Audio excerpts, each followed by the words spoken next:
Welcome to Programming with Python session 15. Before we move ahead with the session, I would like to introduce you a couple of things. One is our website, technolearnit.com. You can go through this website and understand who we are, what we offer. And of course, if you want to contact us, these are different means through which you can contact us. And also, please subscribe to these social media platforms where we are on. Most importantly, on the resources page of this website, you will be having the information about the next live session when it is scheduled, including the date and time. So you can be up to date by visiting this site. In addition to that, you will also be getting access to all the resources that have been used in these live sessions conducted so far. So these are all downloadable links, and you can go through these and you can download the material and you can practice them on your own. And hence I would strongly suggest you to visit this page and visit this website and get the utmost information from these live sessions. And coming to YouTube channel, our YouTube channel, the Technolearnit, I would suggest you to subscribe here so that you will be getting daily quizzes. So these are all the daily quizzes that you see here, and these daily quizzes are designed to be less than half minute. Okay, so you can watch this till the end, and you will be you can guess the answer, and you will be presented with the answer at the end of this. For example, today's live session, today's quiz is this, and if you want to go through this, you can go through this and you can guess the answer. And after a couple of seconds, the right answer would be highlighted so that you can check whether your guessed answer is right or wrong. Right? With that, I will get on to the session today. All right.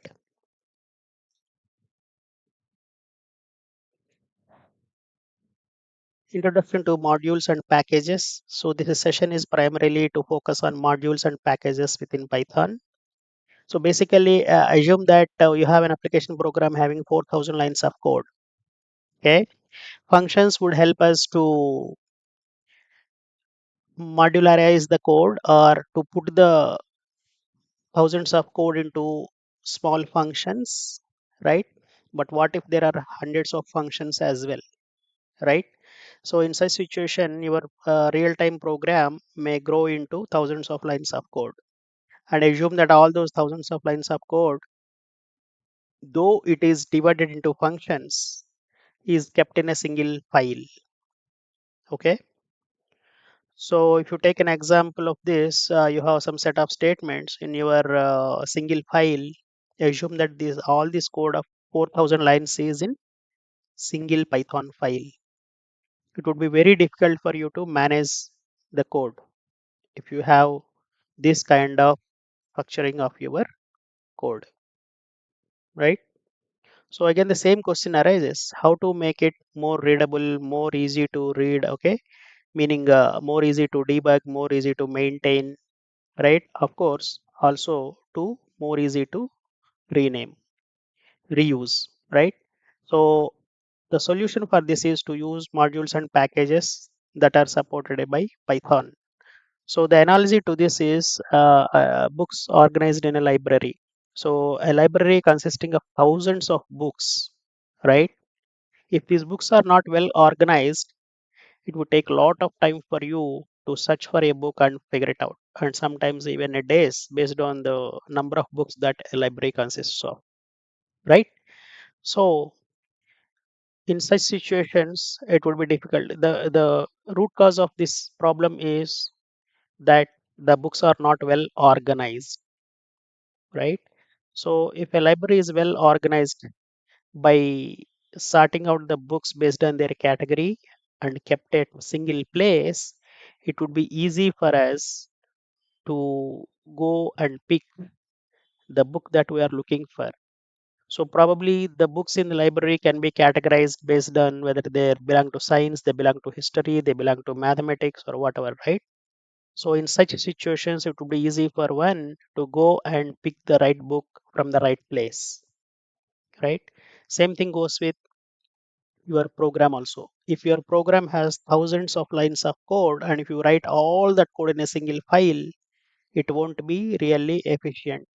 And in real time application development, no code will be written in a single file. The entire code will be divided into multiple Python files. And each file contains the code that does a specific task. When I say a code, that code could be variables, functions, classes, or any executable statements that you can have. So in any real-time application, any real-time Python application, the code won't generally be in a single line, single file, sorry, right? So the entire code is divided into multiple files.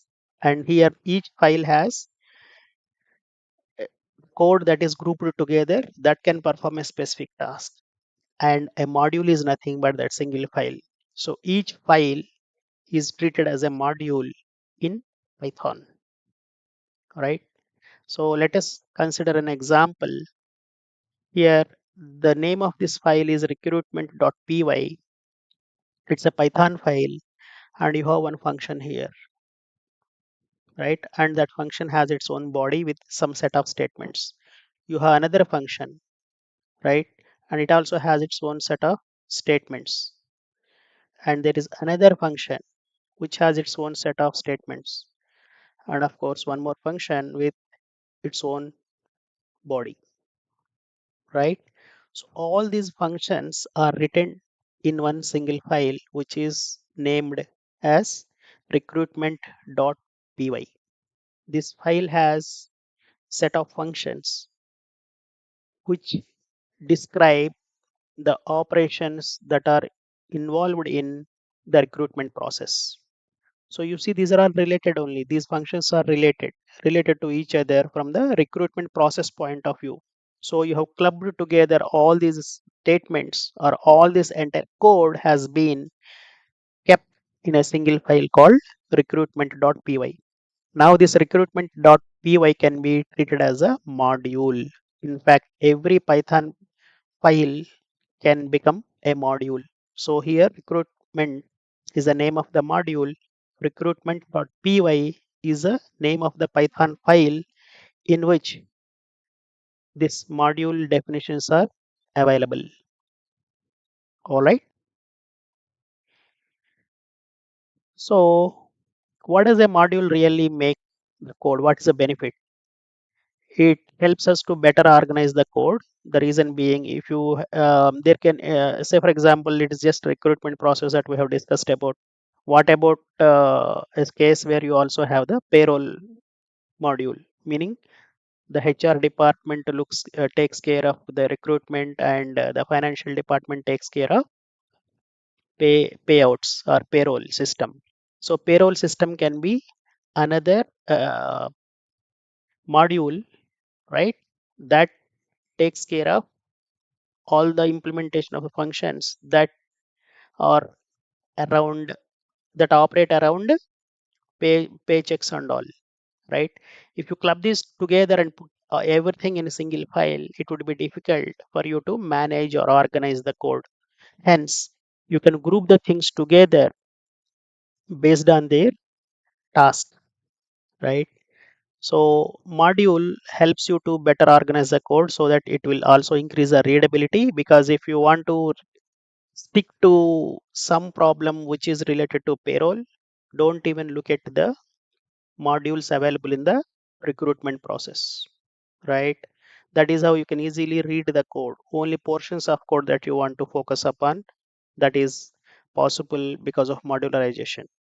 And it is more easy to debug. Say for example, there is some flaw or the defect in recruitment process within setting up the interviews, then you can exactly go to that setup interviews function within recruitment module and you can fix the problem in the code, right?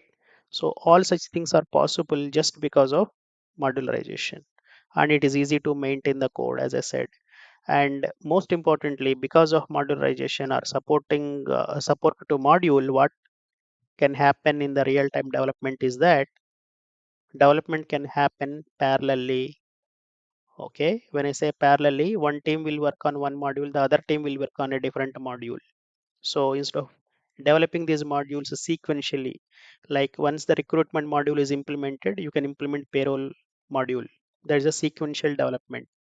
Whereas when you have two different teams, one team can take care of implementing all the recruitment module, while the other team at the same time can take the task of implementing the functions within the payroll module. So that if you do it sequentially, it may take, assuming that each module takes 1 week to implement, it will take 2 weeks of time to implement these two modules in a sequential development strategy. Whereas if you modularize this and if you give the responsibility of implementing these modules to two different teams, those two teams can work in parallel, right? When I say parallel, while one team is working on implementing the recruitment module, in the same week, the other team can also work on implementing the payroll module, so that by the end of the first week, both the modules will be ready. The development work will be completed for both the modules. After that comes the integration testing and all that stuff, right? So the parallel development is possible just because you can divide the work, divide the development work into different modules, and you have some dedicated teams, development teams to work on those modules, so that parallelly two different teams or three different teams based on the number of modules available can work in parallel, and the development time would be drastically reduced in such situations because it is against the sequential module development. So this is a main advantage of modules. And how many types of modules do we have? There are three different types of modules, while the first one is built-in modules. These are all the built-in modules that come along with the Python installation. OS is a module, sys is a module, math is a module, random, statistics, time, data time, calendar. So these are all the modules that come along with Python installation itself. Hence, these are called built-in modules. These are just core part of Python. The second category is user-defined modules, and recruitment is the best example here. Who has implemented this recruitment.py, or who has written the code in recruitment.py? It's me, or some developer has written it, and I am making use of that code that I have written. So these are called user defined modules. Any module or any Python file that has been written by some developer like you or me, that becomes a user defined module where I am myself using that code. The third one is third party module. Again, third party modules are developed by some companies or the developers. Okay. Their job is to develop some software or write some Python files and test them thoroughly and sell them out so that they can get money, right? And such third party modules are very much helpful for other companies or other software development organizations, because those organizations need not develop this software. They can just make use of existing software by buying it, or there are so many open source or free third party modules available as well. So it all depends on what kind of functionality that you are looking at, right? So those are all called third party modules. Sometimes you may have to buy these third party modules, and sometimes you can get them for free, right? Based on the domain that you are working in, right? So modules are of three types: built-in modules, user-defined modules, and third-party modules. And examples for third-party modules are NumPy, heavily used in all these things, right? You will be using NumPy and Pandas and Matplotlib in all these data science and most of the modern projects, right? So NumPy, if you know Python, then it would be easy for you to understand the NumPy modules and all those stuff, because NumPy is a Python module, Pandas is a NumPy module, Matplotlib is another Python module. So whenever you're working on statistics and you want to present some graphs and all, then maybe MATLAB lib can be used and all that stuff, right? So that is all heavily, all these three modules are used heavily in the data science projects. So modules are of three types: built-in modules that come along with Python installation by default. User-defined modules are something that I write as a developer. I write some code and I only make use of it, that code that I have written, but I don't sell it off in that same form. And third-party modules are different than user-defined modules in such a way that third-party modules will be generally used by so many other people, developed by somebody but used by so many other people or so many other development organizations. So that is the primary difference between user-defined module and third-party module, right? User-defined modules will be probably used within that organization who has developed that, but third-party modules will be used, can be used across the world once they are made public or they are sold off to other companies. That is how the modules are categorized. All right. So whenever you think of a process, right? Say for example, you have to develop some system for, um, say you want to develop a system or you want to develop some Python application, okay, for user car, okay, on e-commerce, like for example Amazon or any kind of e-commerce sites where you user will go and he will log in, then he will choose the products that he or she wants to buy, and then the order will be confirmed, right? Assume that you have to develop such kind of system, you are planning to develop such kind of system. So you should think of what are the possible modules that I can break this down into. That is the very first step that you should think of once the requirements are clear in your mind, right? So probably here login is happening, so login can be one module, login.py, so that you are isolating this login.py from all other actions or activities that could happen in this entire system, right? And then make a cart.py could be one more module where whenever user selects a product, you have to just add it to the module, and if he or she increases the quantity, you have to record it in your records in your system, so that you may write some code for that, right? And if an item is removed from a basket, you may have to remove it from your list as well, right? So when the order is confirmed, you need to do something else and you need to now go to accounts.py or something like that. So if you really divide the tasks into multiple pieces, then each piece you could think of a Python file. Okay, and these related tasks or the activities or the actions can be implemented in the form of functions under that specific module. That is how you should really think of modules. So basically, each module in Python will have a set of functions. As you see here, I have just mentioned only functions. However, a module or a Python file can not only have functions, but also it can have some variables.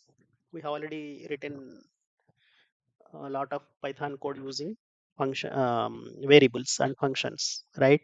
So a, a module in Python can have functions, it can have variables, it can also have some classes, right? It can also have some classes, and it can also have some executable code. That's nothing but a module in Python. All right. So let us now focus on built-in modules. So first thing, I said that these built-in modules will automatically come along with the Python installation, and these are a couple of built-in modules that you see here. And say, for example, I want to use one of these, right? What should I do? The very first thing that you need to do is to import that module. Now I'm going for practical session where we will be trying couple of these, right? And I'm using IDLE for now, or you can also use a file as well. Okay, first I'll show it here in the IDLE and then we'll get on to file. All right. So, for example, you just try like I want to know the find square root of some number. You see what is error you get? It says that what is sqrt, I don't know about it. It says it gives you the name error because I don't know anything by name. Sqrt is what the system says, the Python says. Okay, so sqrt in Python is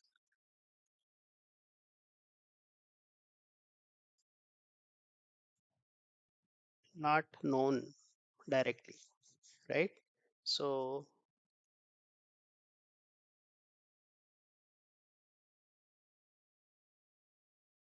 if you try something like this, it doesn't know what is math.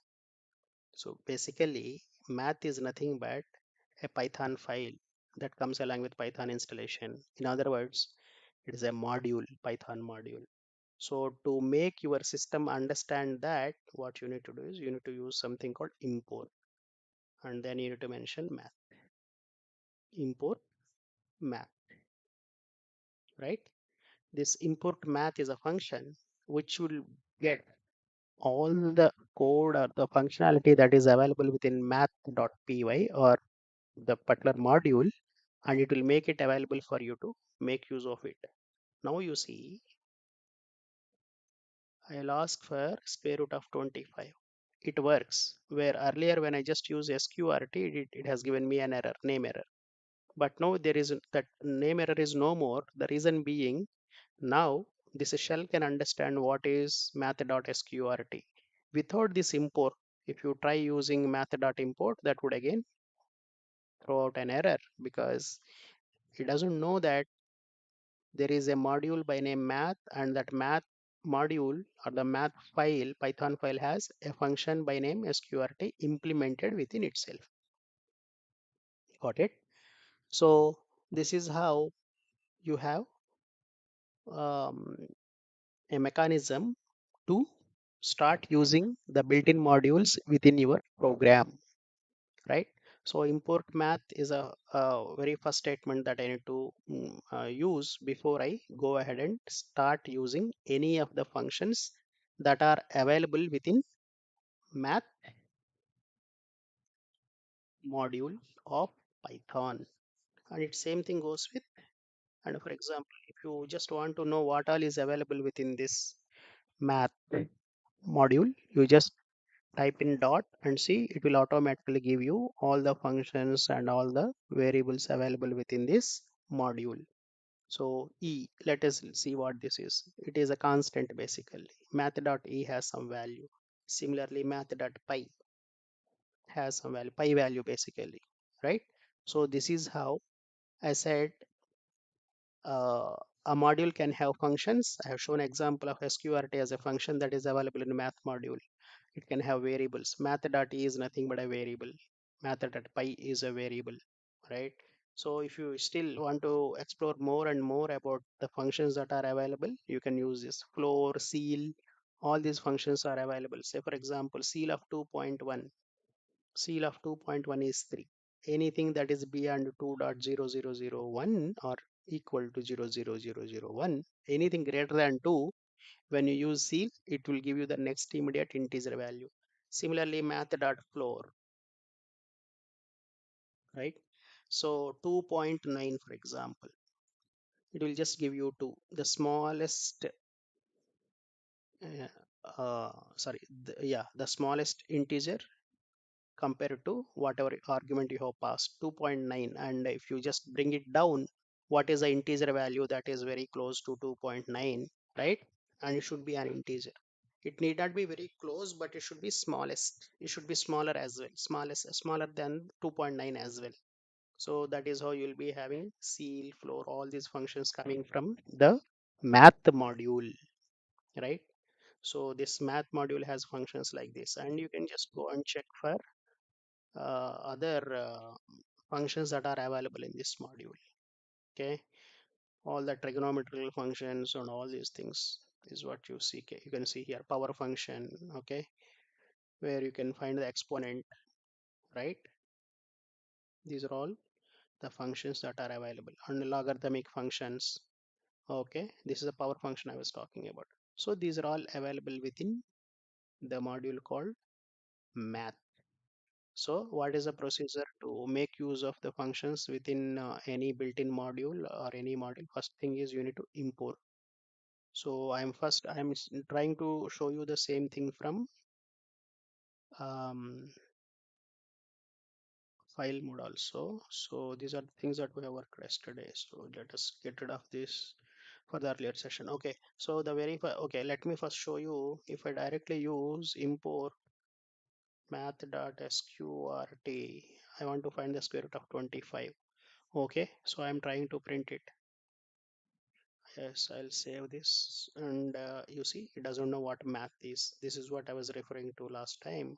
If you don't import it and if you try to directly use math.sqrt, or if you directly use sqrt, it is not going to work because it doesn't know the context. It doesn't know that there is some function called sqrt, right? Name is not defined. That is where if you so basically you are making use of already existing code. Import math. Okay, well, and this sqrt has to come from math.sqrt, math module. So you have to use math.sqrt. Now you run this, you see 5.0 coming out.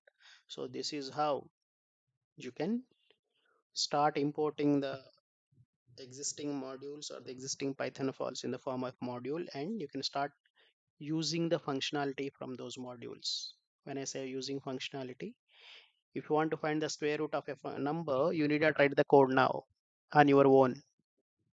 Okay, you can just import the module in which it is already implemented and you can start using it. So that is how modules will help you to reuse the code, right? Already existing code. Somebody else has already implemented that and you are just making use of it. So that is how you have to use modules, and you have to use import function, sorry, import statement before you start using any of the functions or variables within the given module. All right, and if you want to know the factorial, if a number, you can use factorial function already available. So you can just go ahead and run this. So you can see the factorial coming out as 120, right? So this is how this is your Python code, AAA, right? AAA is your Python code, and you started importing the module and started using the functions within it. And I am also going to print the pi value from this. All right.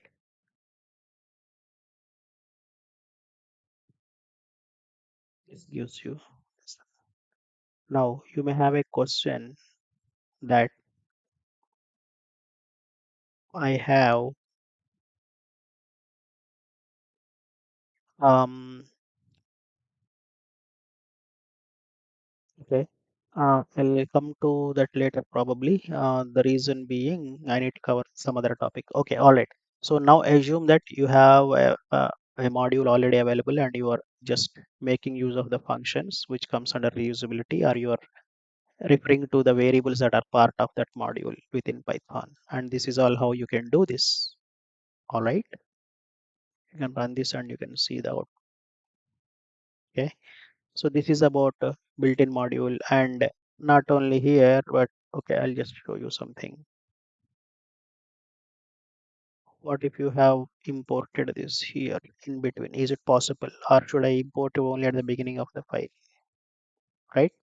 So in fact, import statements, because being a statement, you can write it anywhere. But here what happens is math is not defined as error you get. Why is that? Because you have already used math.sqrt here, but you are importing it at a later stage, at later point of code in the program. That is not possible, no? You cannot define a variable here and you cannot ask or you cannot access that variable from here. Any statement that is following that variable name, that can access that variable, correct? Same thing goes with package also, right? You have imported your package here, but before that you have written some code that refers to something from that package. That's not possible. Okay. But if you want to write some statements before this, that's quite possible, but don't access anything from this package. That's okay. Say, for example, you are printing hello. And for now, I'll comment out these two lines of code. This is fine because you are printing hello, nothing to do with this package, right? Nothing. The printing hello is nothing to do with this package and all. You are not referring to any functionality within this package. So this is possible. Now it will be print. It should print hello and then it should also print pi value on the next line. Let's try that out. You see, hello is printed and this is what you can see that. So these are all the things that you need to understand. So import math can be anywhere within your program. It need not be the very first statement in the program. But in general, just to identify what are all the packages your code is using or the code that within that file use or using, we'll generally write all the import statements at the beginning of the file so that we'll have the visibility of what all modules are being used by your code within that file. All right. So this is how you have certain functions that can be accessed from the existing module math. You can also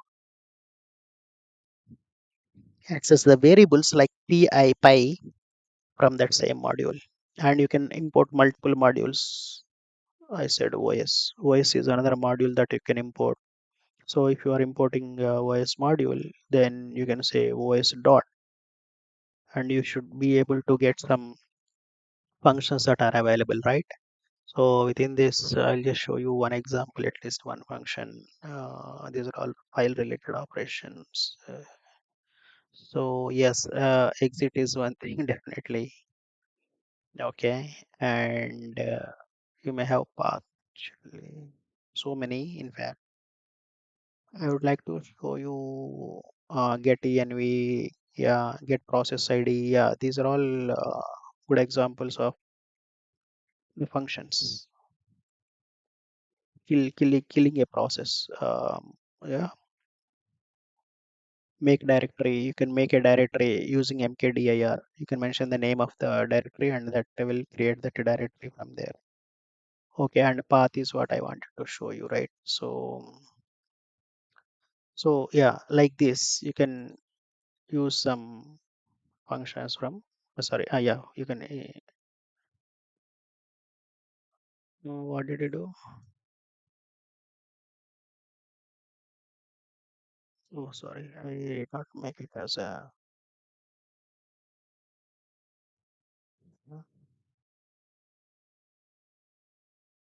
module of not available path.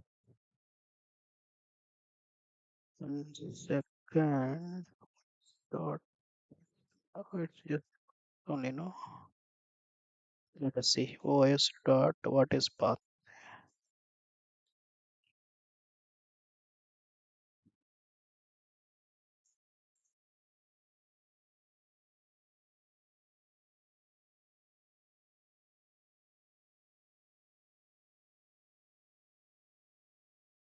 Path should give us the import here. 1 second. OS dot path.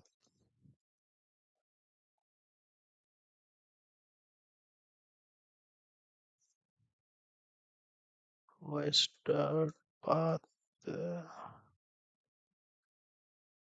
uh, yeah, absolute path. Okay, we can probably.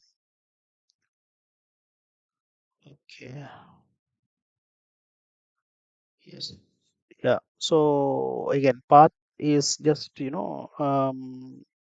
is again not the one that you can directly print it because it is a frozen set. So that is where from path you can access couple of other things. So I have to again further access and for example base name or whatever it is, right? It gives you the function base name that is available for the current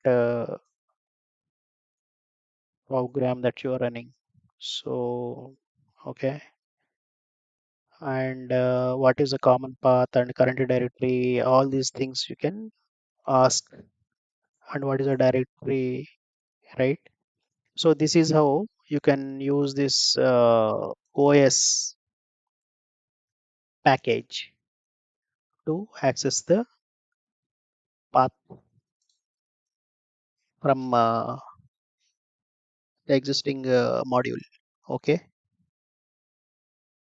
So what is this path, right? So in Python, actually,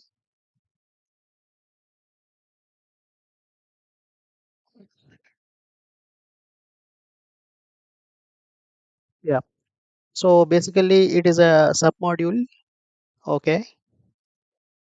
So within the path, it gives you multiple um, methods that you can use within the path. So what you can try is you can just ask os.path, right? And you can ask for if there is an existing path exist. I'll just give you some example, right? I want to know if, let me go to the directory structure. So I want to know if there is some path like this, right, on this machine.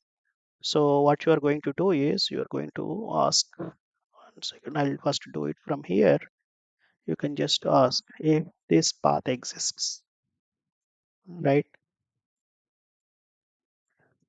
I think it is exists. Sorry about that. os.path.exist. Yes, exists, right? Yeah.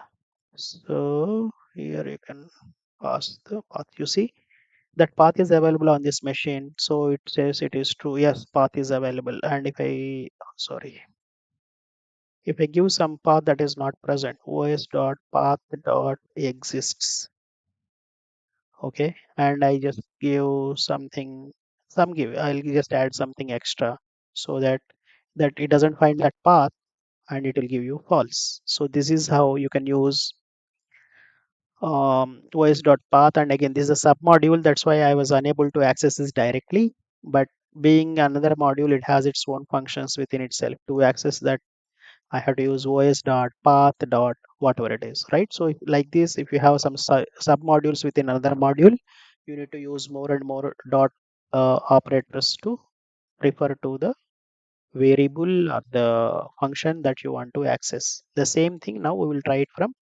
the file mode. So I can just now print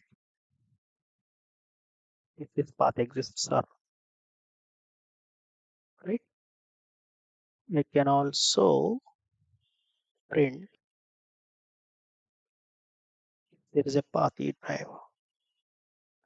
First one exists and second one doesn't. So sorry, I have been always doing that same mistake of exists. Function name is exists. Okay, let's run that. Yeah, you see, first one path is available, but the second path is not available, hence it has returned false. All right. So this is how you can import the modules and you can access the functions that are available within that module, right? And of course variables also you can access just like this. All right, with that said, let's go back, and if you look at this, no, import is important and import is what you need to do, and the same thing square root, and yeah, and one more thing I just wanted to show you. What if you ask for uh, the square root of a negative number, right? So all that validations will be available, right? So you'll be having math domain error, it's a value error because this number that you're asking for the square root, right? It cannot be negative. So all these validations are already implemented within those modules.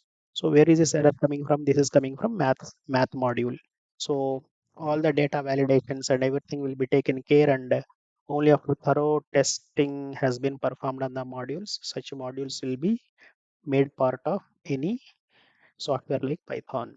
Hence, we can rely on such modules and we can make use of the functionality that is available within those modules. All right. So similarly, if you are asking for the factorial of some negative number, these are all validation checks which are already in place, right? So that's what you need to understand. Let me change this back so that it will continue to execute the next statements. As you see, factorial has not defined for negative numbers. So all such errors will are already implemented. That means the software, the function that has been implemented, that already has all those validation checks on all. So it is always suggested to use such functions from the modules, already existing modules, instead of writing the code on your own, though it is easy and you know how to implement, right? That's what you need to keep in mind always. All right. So you can also find the square root of a float value. It is supported. And this is an error, as you can see, and factorial I have shown you, and the negative factorial again it gives you an error, and math.py, math.e, all these variables can be directly accessed from the module once you import it. So you have other modules like random math I have already covered, OS, sys, statistics. Statistics is another one where if you want to know the like mean, median, mode, and all that stuff, right? So all such things, and beyond that, there are so many functions that are available. And a time, date, time, calendar. If you want to deal with all those things, you have to import that. And if you, for example, if you want to know something about statistics.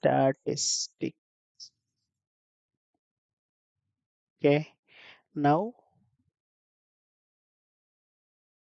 statistics dot. Okay, this should give you all the functions and all the variables that are available within this. Is a name wrong or what? It's not showing up anything. Statistics. Maybe it is not in, but it is built in. No statistics.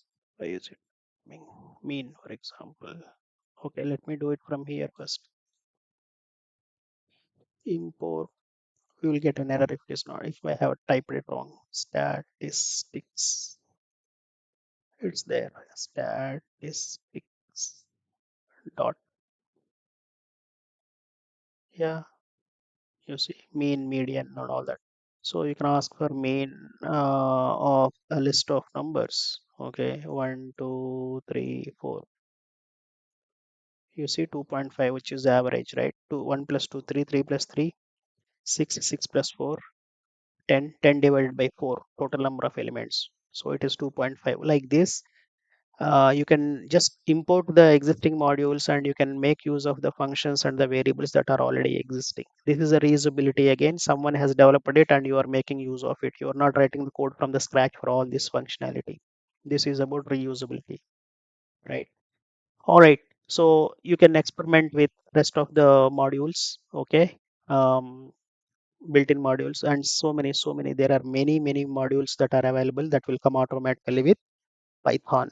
So just make use of them, practice them based on your need, and you will understand how they work. All right. The next one is user-defined modules. To understand the user-defined modules, you have already seen this, right? You have recruitment.py where you have 4 functions implemented within this module. Because module is nothing but a Python file, you can see all these 4 modules. Sorry, 4 functions implemented within this module. So now you tell me, if I have to make use of these functions in my code itself in another file, what should I do? All that you need to do is you need to import recruitment. You have to import recruitment. Just like how you have imported system defined or built-in modules like OS, statistics, math, you have to also import the module in which the functionality you have implemented in, because you are using this code in a different Python file.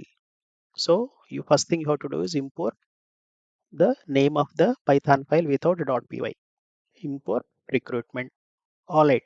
Once you write this statement, now this file can have the visibility into all these functions like get resumes, set up interviews, recruit eligible, and update ineligible.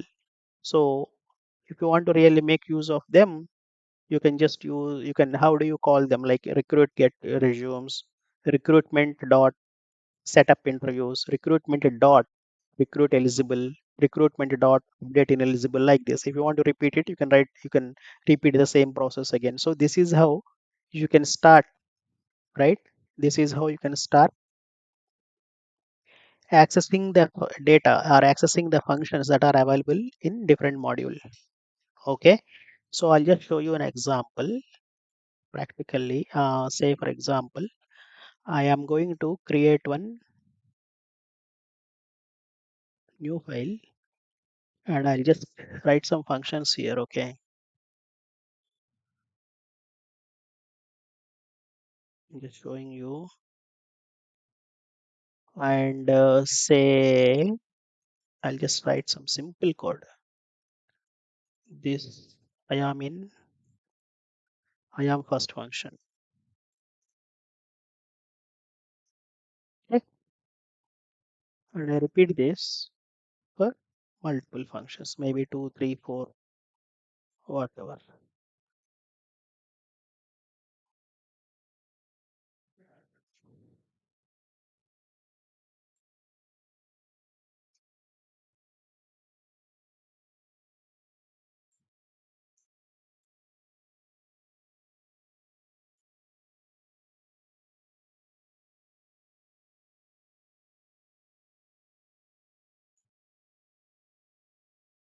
Or third, so that I can differentiate which one is getting executed. And this is second.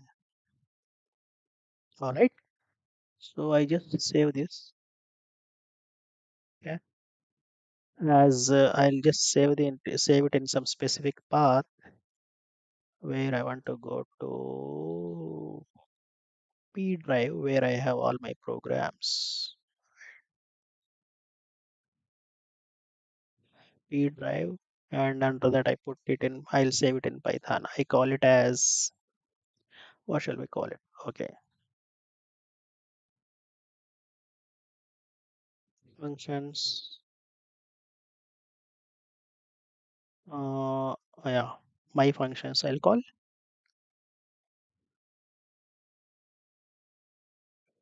my functions.py. Okay. I'm saving this as my functions.py within Python programs called. This is what it is. If you run this, nothing happens because you are not calling those functions. You have just implemented those functions. That's it. And if you want to test them, you can directly call them now. First underscore function. Yeah. Same thing you will go with second and third. Of course, fourth one as well. You're just making calls to those functions which are already implemented. Third function and sorry about that. Fourth function. Okay. Now you run this, you will just see all those output statements, print statements printed, right? All right. Now what I'll do is I'll just comment out these lines of code because I don't want them to be executed here. Formatting in the comment. Where is comment? Edit. Sorry.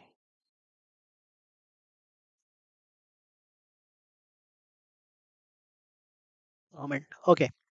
So you run this again, nothing will happen. There won't be any output, right? Well, now what I want to do is I'm going to create another file, okay?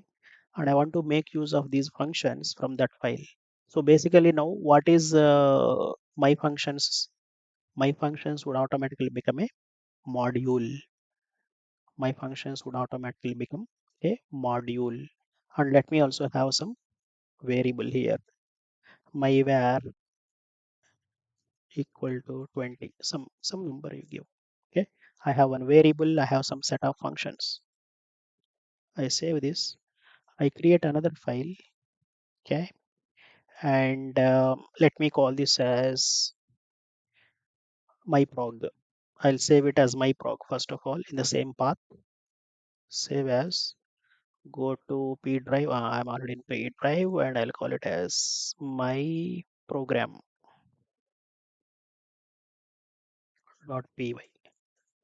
I'm putting double quotes because I don't want any other further extensions, file extensions added to that. So it is just my program.py. The other file is my functions.py. Now my functions.py, I'm trying to make use of it as a package, sorry, a module. Okay. Now what should I do for that? For that, what I need to do is I need to first import. Or before importing, let me show you. Will this work automatically, or I'm going to call first function, first underscore function. Will it work? Let me save this and let me run this. What you will get? You'll get an error that I don't know what my first function is. It's a name error. I don't know what first function is. Why? Because within this file, there is no function implementation by name first function, but that is in some other file, some other module. So to get that work, you need to import that module. What is that name? Uh, one check, I forgot. So it is in P drive, Python programs, my functions, right? So you just go ahead and you just import this my functions. And once you import this my functions, you can write, or I'll show you, my functions dot first function, right?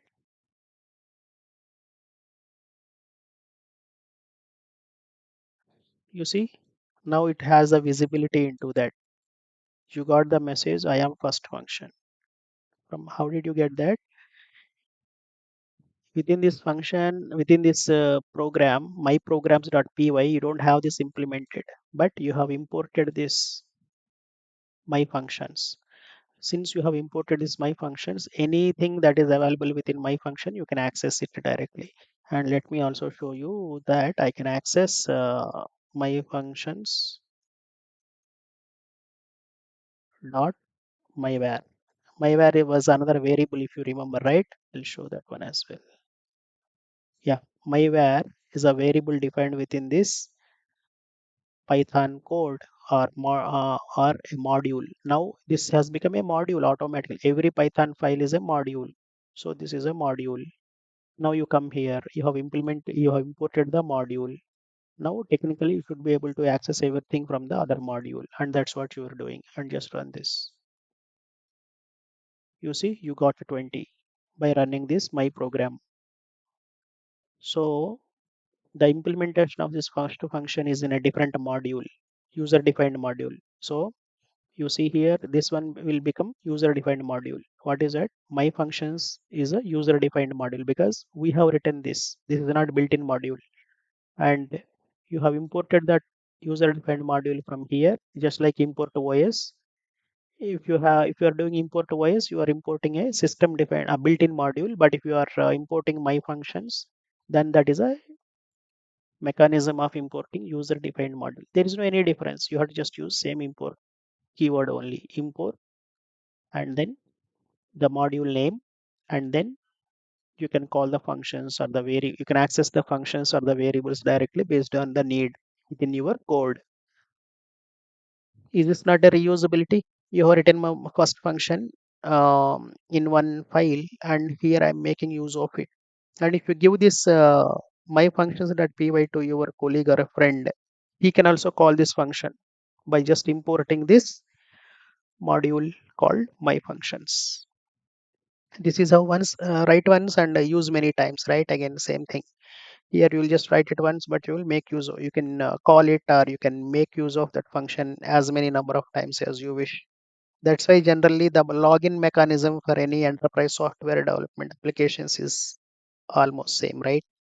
So that a login module, all the functions that are related to login will be written generally once, and they will be used by the developers for multiple projects, because every project generally will be any web based application would generally expect a login, right?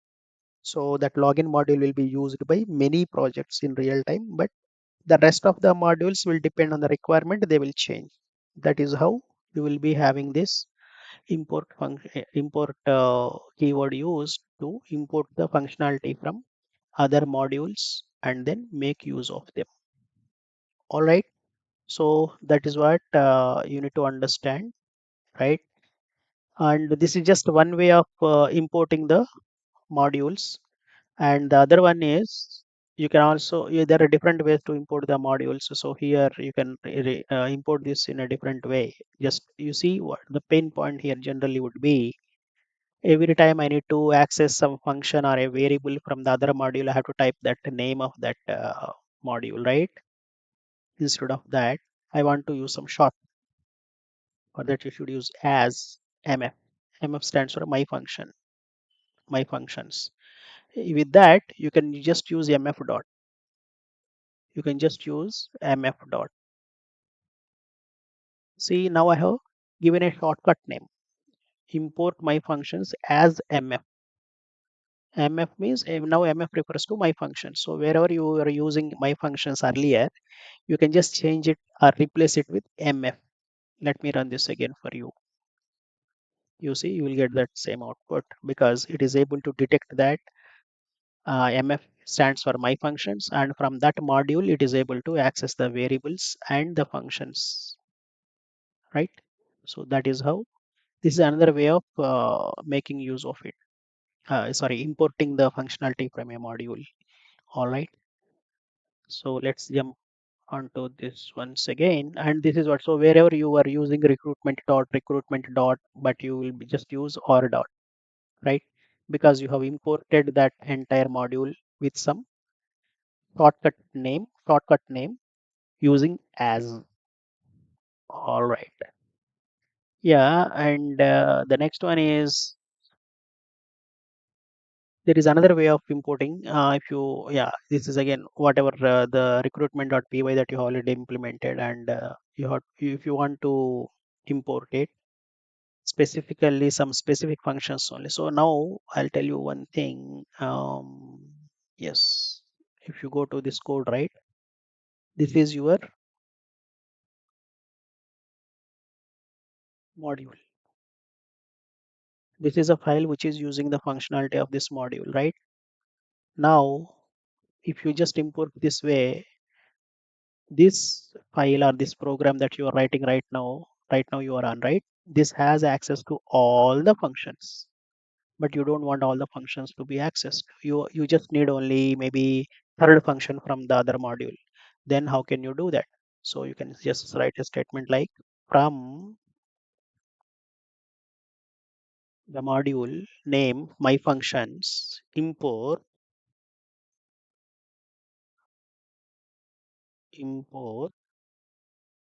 third function. Now you can just make call to third function,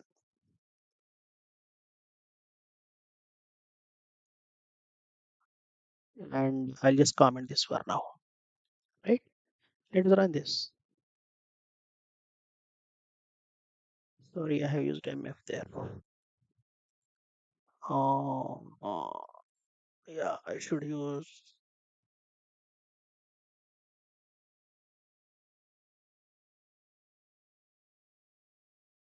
my functions dot.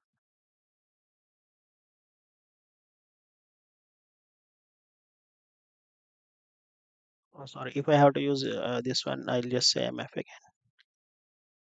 Uh, then I should use directly MF to call this.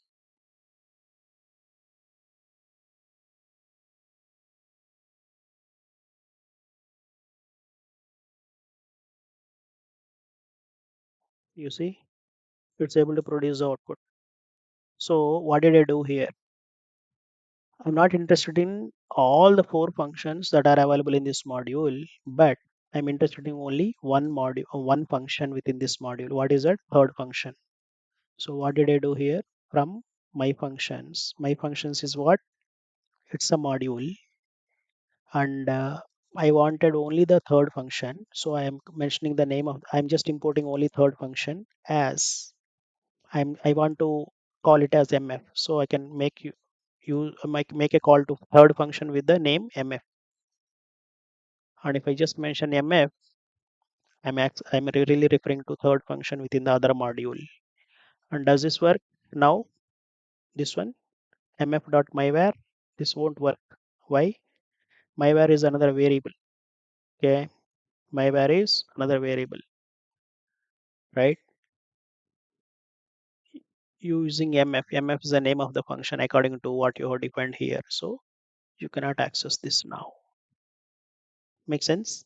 So this is how you can just establish the link between the functions between different files or the different modules, and you can call them by just using the suitable import statement. All right. So this is how you can start make use of these things. All right. So that's about how you can use import in different ways. Okay. What are the methods we have seen looked at? One is just import, and say for example I want to import only sqrt function, not everything that is available in math. Sqrt, import sqrt, sorry, from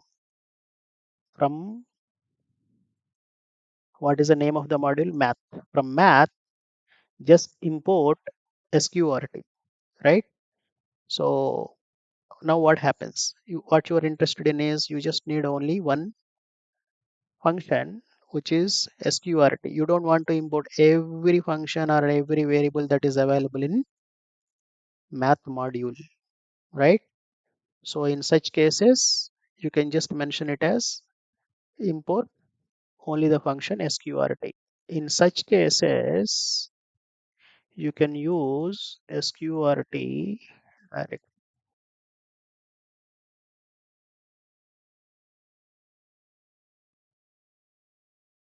Sorry, I did not print it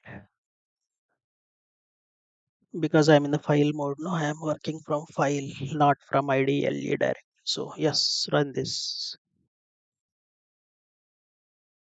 You see 5 coming out. So okay, you see a 5. You see directly sqrt printing. Directly accessing the math.sqrt. So when you are doing import like this, right, you can directly use the function name. You need not use the module name. Got it? And yeah, and here I have used as again separately. And if you are not interested in, say this function name is lengthier, and if you want to short it down in the names in terms of name, then you can use as. Here I did not use as, I have just imported, that's it. And I am able to access, I am able to call that function and get the response proper. That means the body of this code is getting executed as expected.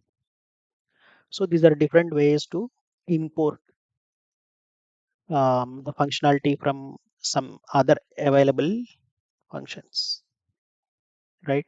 Here, since I am able to import only get resume, I can only make a calls to get resume. I cannot, sorry, here I don't need recruitment dot. I should just directly call get resume. There is a typo here. I'll correct that later.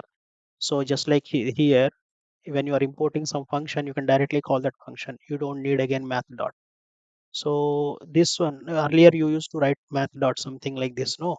But since you have imported that sqrt function directly, it doesn't really now give you um, the expected output when you are using math dot once again. So it should be just sqrt, then only it works, right? So this is how you can access. If you want some specific functions, and say for example you are now interested in um, factorial function also. One way to achieve that is you can write again from math, you can also import factorial, and you can start using that functionality in your code now. So instead of now call factorial directly, factorial of 5. Run this. You see, started working. Now instead of writing two different statements, say for example, as and when your need increases, say for need grows, like I want to import one more function like that. You have to write more and more statements to import from that particular math. So instead of that, what you can also do is you can use comma operator, and you can specify the list of functions that you want to access. This is how you can access. This also works well now. What you asked for is from math module, please import sqrt and factorial two functions. And since you are able to, since you have already imported them, you can start using them from here. So you can run it from here. You see, 5 and 120 is what you get. So different ways of importing again. One simplest thing is directly use import, and with the import and the module name, everything that is available in that module, everything will be available for you to make use, to call, or to access them. If you are interested in a specific function, then just use this format. If you are interested in limited functions or limited functionality, just use like this.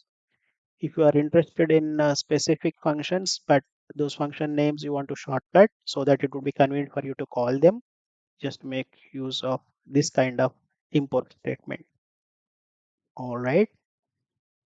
So these are all different ways to import. So now, yeah, different ways to import I have just covered.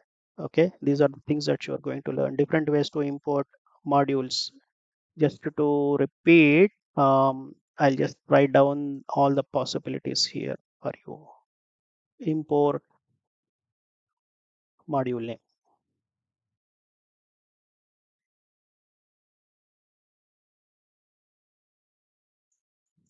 Okay, one way. The other way is from module name, some module name, import whatever you want, elements, element, import whatever element. When I say element, it could be a function name, it could be a class name, it could be a variable name, anything like that. The other one is you can use the same, but you can use as some name that you want to give. Here also you can import a module with as some name you can give. This I'll cover now. So for example, you want to import everything from math. For that you have to write the statement, sorry, import math. Now if I have to access square root from math, I have to explicitly write math dot, right? Here also I need to write math dot. Okay, first let me comment on this code and run format comment. Sorry. Okay. Yes, this works well.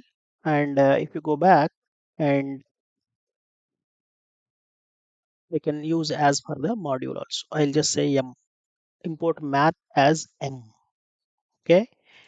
So I have given a shortcut name for the module math.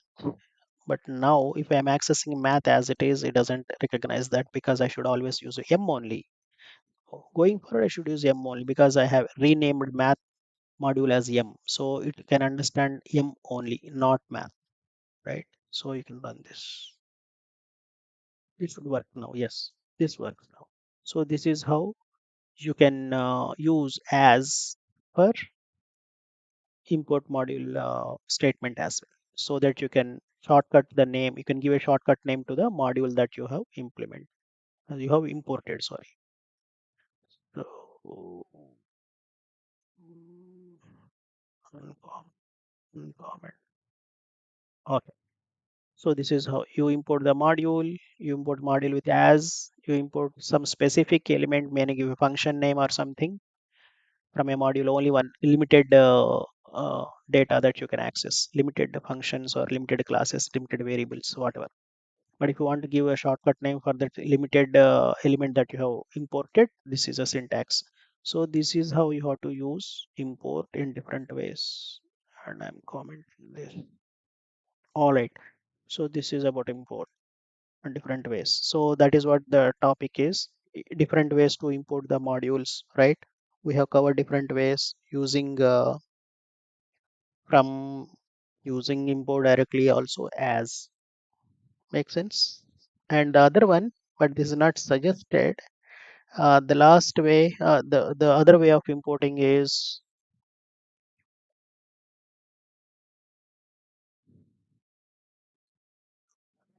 a math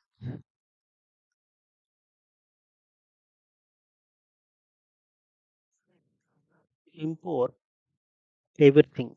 When I say import everything, I should use import star. Okay, from math import star. What does this really mean? Whatever is there in a math module, just import everything is what you're asking for. So if that is the case, and if I have to call a square root or if I have to call factorial, again I need to use math, right?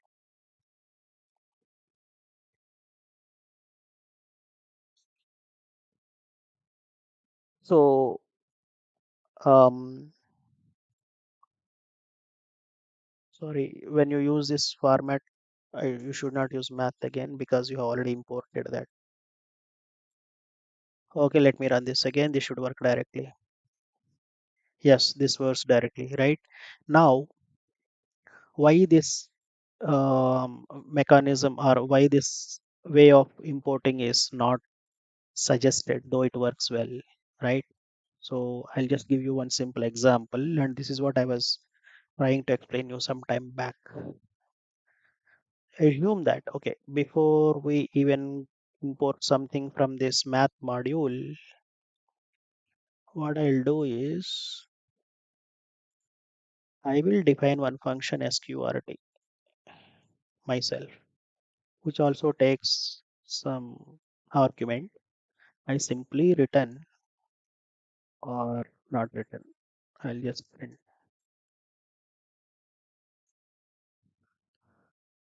I am sqrt written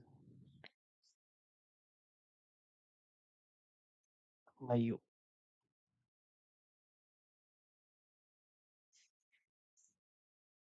Okay.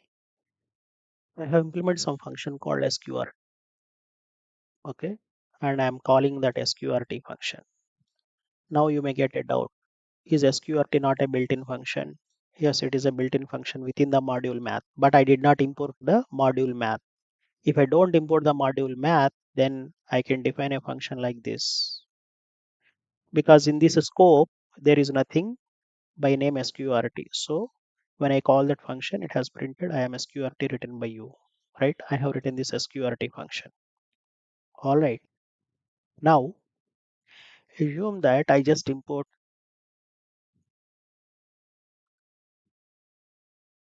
math package, a math module now. If I import math module, you know, right? Math already has sqrt. Math already has sqrt. If I use sqrt, if I call sqrt, does it call my function or does it call it from math? You got the context, right? If I use the same name as a function that is available in a module and that module I have already imported and I'm making use of it, you see, it still uses the method, the function that I have written, right? That's why from this message you will understand whether it is coming from math or whether it is coming from sqrt. But if you explicitly call it, make it as math.sqrt, if you explicitly make it as math.sqrt, then it is not calling my function. It will call the function which is available within the module because you have explicitly mentioned it as math.sqrt. That means you are referring to the sqrt function which is part of math module. Here, when you directly say sqrt, you are referring to the function that is within this current Python code, Python file, right? So that is a difference. This math.sqrt will give you 5, but sqrt25 will give you I am sqrt written by you.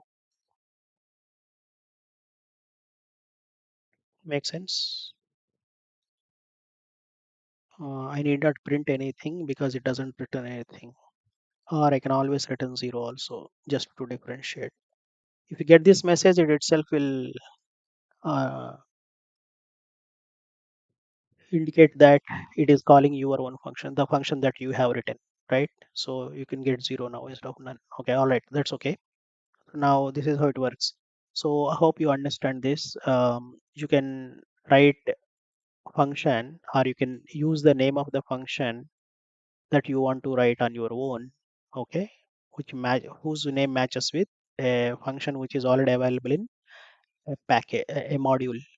Still, it depends on how you access this. When you use math.sqrt, it refers to the sqrt function which is part of math module, okay. But if you really just use sqrt, then you are referring to the function that you are using it. All right. Now let us come back and have a look at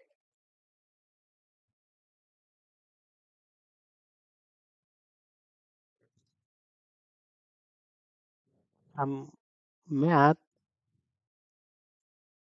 import star. This was something that I was talking about, right? From math import star. I have used this format. Now I'm calling square root. I'm also calling sqrt, and let us see what happens. Math is not defined, and you know why, right? Because I have used star here, so I should not use math at all, math dot at all. I should use the function name directly. So now here is the thing. When I call sqrt, will this sqrt make a call to my own function, or will it call the function that is available in math module? That is what the differentiator is. That's what you need to understand now. You see, it always gets the function that is available within math module. So the sqrt function that is implemented or that is available in a math module has shadowed your function completely. That means wherever you call sqrt, this is now referring to the function that is available within math module, but not within your own file. So that is what happens when you use import star on any module. Meaning, whenever you use from math import star, all the functions or the variables or the classes that are within that module will be available for your access within the file that you are working in right now, and they will override everything that is available within your file with the same names. Or say for example you have a class in this file that you have written, but that name of the class matches with the name of the class which is already available in math. Your class will not have any visibility. All that you are accessing now is from math module. So if you want to really override everything and you want to always make use of the functionality that is available within this module math, then only go for this syntax. Otherwise don't go for this syntax. Why did you implement this function? Because you have some intention, you want to make use of this function at some point of time, but you use this syntax, there is no way you can access this. So if you use import math, which is always safe, then you can call your own function whenever you want, and you can also call the function that is available within math module whenever you want by using math dot syntax. So that is a key differentiator between these two statements. This is another important question, interview question, whether you want to use import math or whether you want to, what is the difference between import x or import mod. When I say mod, it is a module name, and from mod import star, what is the difference? And you should be able to explain this practically, where if your code has some overlapped naming conventions, okay, as that of some element within the modules that you have imported, If you use import math, there is no harm because you can use that module dot syntax to access the functionality within that module. Whereas if you use this syntax of from mod import star, everything that you have written with the same name, that won't be visible at all to your code. It always starts accessing the data from the module that you have imported from, right? So that is a key difference, and this is very important interview question. So just make sure that you understand this, you practice this, and ensure that you understood this in and out. All right, with that said, let us move ahead.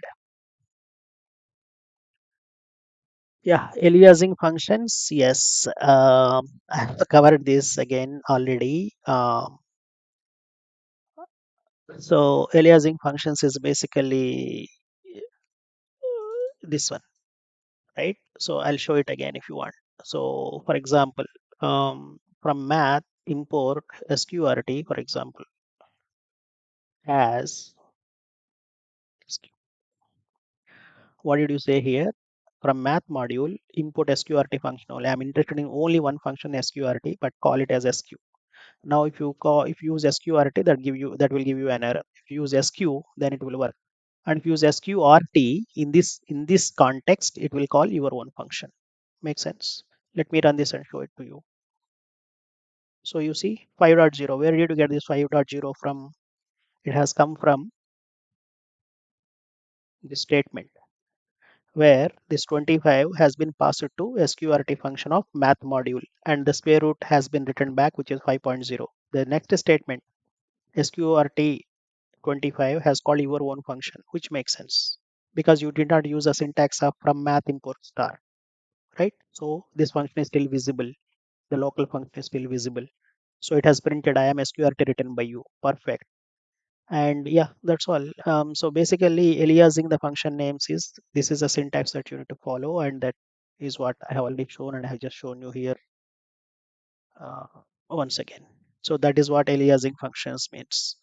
And then module search path, yeah, this is another important thing that you need to understand. Okay, when I say import math or import third function or any function, how does Python know that this third function is available at some place? Where is it in this entire C drive, D drive? There might be multiple drives and there will be multiple paths available, right?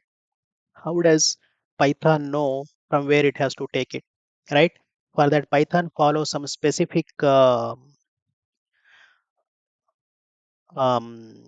search that it performs. Okay, so there is a specific hierarchical order that it looks at. First thing it looks at is in the current directory or current folder.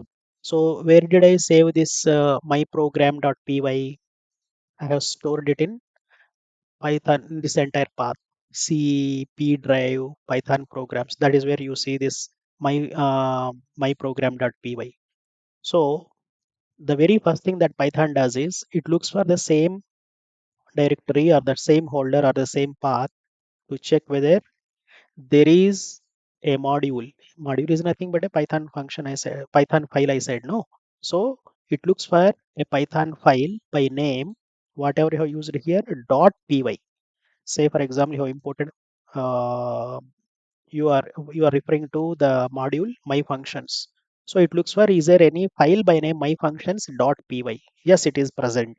If it is present, it will just make the functionality of this file available for you, accessible from the file from in which you have imported it, right? Here you have imported this from my program.py. So all the functionality that is available in my functions.py will be made available for you to access from my program.py.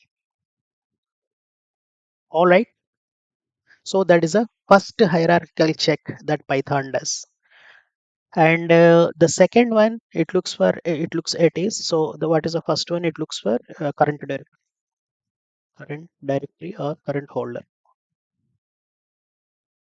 If it is Windows, it's a holder. Okay. The second one, say for example, it did not find it in the current directory, then it looks for something called Python path. It is an environment variable. Python path. So if you create an environment variable, right? So you know how to create environment variables and all, right? On Windows. So you can just go here and you can create one environment variable. Okay. So these are all environment variables. If you want to create a new one, you can just go and click on new button and you can give the name of the environment variable. You can give the value. So here in the environment variables, you can create a new environment variable called Python path. This is exactly you have to give the same name, Python path, and in the value, you can give the list of folders where it has to search for. Say you put all these utility, generally you can call these as utility modules or whatever. So all the login modules can be kept in one path. So for this, you can just give a comma separated, semicolon separated, just like you see here. You can give multiple values, right? Semicolon separated. So you can give the path of those holders where you want Python to search in. So you can give holder one semicolon, all the enter absolute path you need to give that path and then put a semicolon, again give the second path like that. That is how Python continues to search in the entire Python path variables paths. So first preference is for this. If it doesn't find it here, then only it goes to this. If it finds it here, it starts picking it up and it will continue to make use of it. So this is a hierarchical lookup it does. Say for example, it did not find even in Python path also. Then it will look for Python installation holders.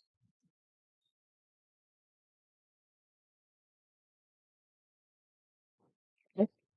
Then it will look for the particular module in Python installation holders. That is where probably you will be getting all the built-in modules identified, right?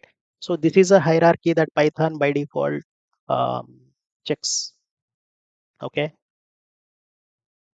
So and if you want to really know what all paths that your Python is searching, there is another way that you can explore. For that, you need to import. I'll just get rid of this. Okay, we don't need this for now. I have covered that. So what you can do is you can import this, which is another module in Python. Okay, and I'll just comment out this so that it won't create any problem to us. All right, now you can just print sys.path. Okay, run this.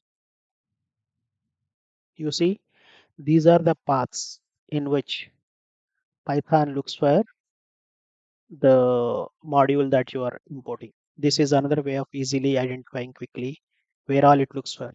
So you see why it has given this in the first preference, because this is a place where I said current directory it will search, right? So this is my current directory only where my current file is present, right? So it searches in this. It doesn't find it there, then it will go for I don't have Python this parameter or this variable configured.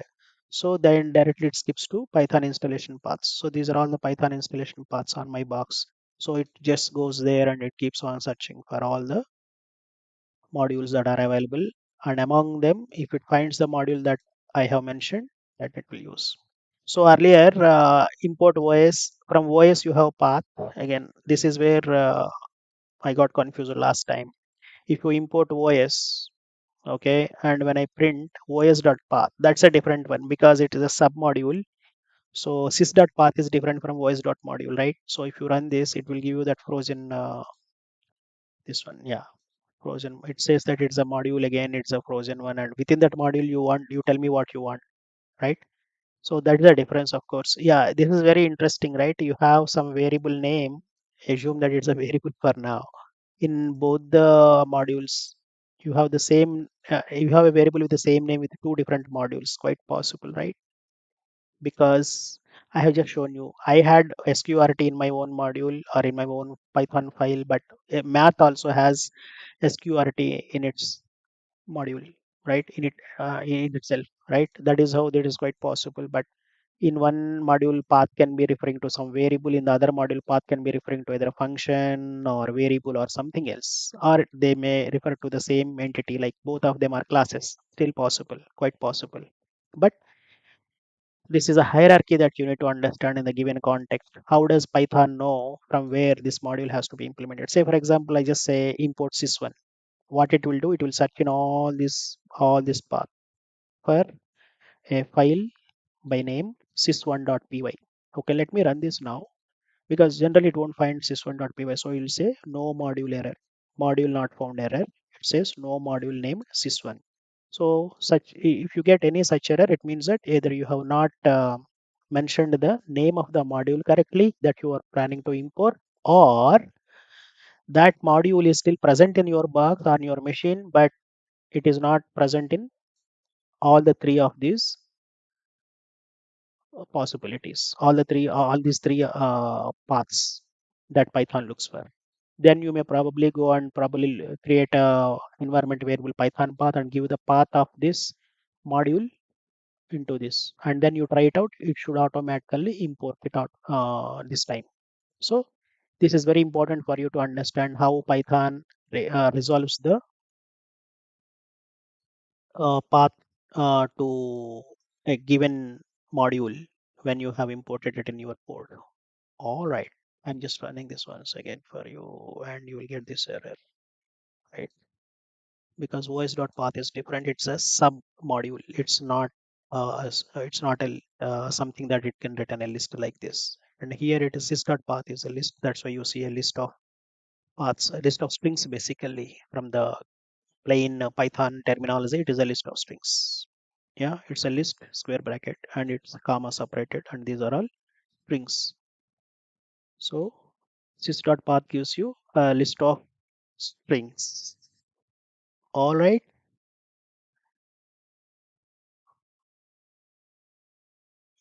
Now let's move on. So module set path is what you have just looked at, and module attributes, which is again interesting. And let me quickly cover this topic as well. What is meant by module attributes? So the very first thing that if you have to look at the attributes of a module, the first thing that I would like to cover, again, I'm going to import math for you. This is also fine, but let's go to math.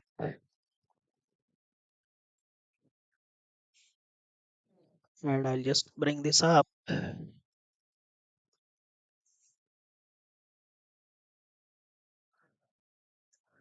What is this? This should be a comment again on search paths with hierarchy. What is a hierarchy?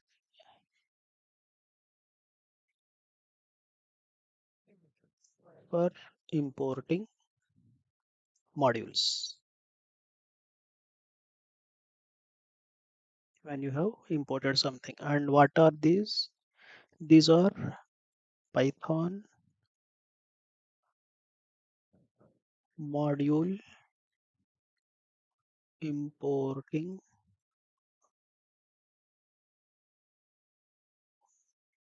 ways to, I'll just say, where different ways to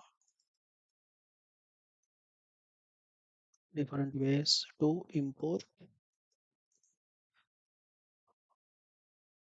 Python modules and elements of modules. Why I'm saying elements of modules is if you want to specifically import some functions or and all, I have covered here within this code. That's why. All right. Now, what are the attributes that we have to really think of? So the very first thing that I want to really cover is name. So if you look at this, right, math dot underscore underscore name underscore underscore. So run this. What is this underscore underscore? I'll cover that. When you talk about object oriented programming, you will understand it better. Yeah. So what does this really mean? Name really refers to the name of the module. So each module has a name, right? So say for example, you call this as M, and here you can call it as M. You want to really know what is M again because you have written this is you are referring to this in some other file or something, and you want to really know what is M. This is in such cases also this would be helpful to you where you can understand that okay, M means math. Okay. So this is how you can use name attribute, and why is it not just m dot name, but why it is m underscore underscore name underscore underscore. So underscore underscore variable name. This is format or the syntax is used by Python to indicate that that's a variable, that variable is maintained by or used by or defined by Python itself. It's not user defined. We generally don't create a variable by underscore, starting with underscore underscore and ending with underscore underscore, right? But any variable you see like this, that means it is Python reserved. Python has that name already used. That's what you need to understand. That's why it is underscore underscore. So if you want to know the name of the um, module, then you can use underscore underscore name. Now let me also import our user defined module. What is that? My functions, I guess. Yeah, it's my functions. Import my functions. Okay, and I just import this as em m or mf again. Okay, I'll print mf dot name, mf dot name. Run this. Sorry, what did you use? Okay, sorry, this is still math. Hmm. You see, the name of the module is my functions, and that's what you see. So there is nothing extra you need to do if you are defining your user defined modules. But all see, you did not give any name variable and you did not assign my functions to that. But Python has automatically taken care of that. MF is a user defined module, right? And name is an attribute that has automatically assigned it to it. So this is how you can use the attribute called name. Okay. So you can use, and what if I, interestingly, if you just write, if you just print underscore underscore name underscore underscore, what will you get? You are not referring to any module here, no? So what does it really refer to? It refers to main. Main means, it means that this belongs to the current file that you are in. That is very important thing that for you to understand. If you use print underscore underscore name underscore underscore, then if you get it as main, it means that you got, you, it is referring to the current file, current code, the code from which the file in which the current code is executing, it is referring to that. Okay, if you get a different name than main, that means that it is referring to some other module that has been imported from your code. That is how you need to understand. Okay, so this is very helpful in such some scenarios. Okay, um, and let me first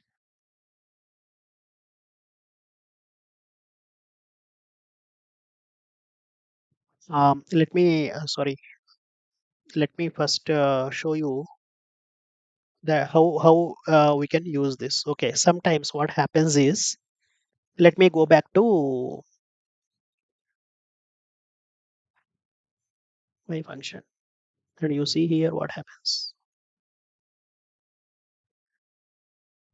What is this? If I run this file, what happens? There is some executable code, right? This is executable code. This is the result of that executable code. When I say executable code, when I say executable code, when I run this file, this will be executed. And functions also have some executable code, but only when you call those functions that will be executed. That's the difference. So if you want to have this, if you have some executable code in your file, at the same time you also want to make use of this file as a module. Whenever you import this, or when you run this executable code will also execute it. But you want to execute this, there are two things now.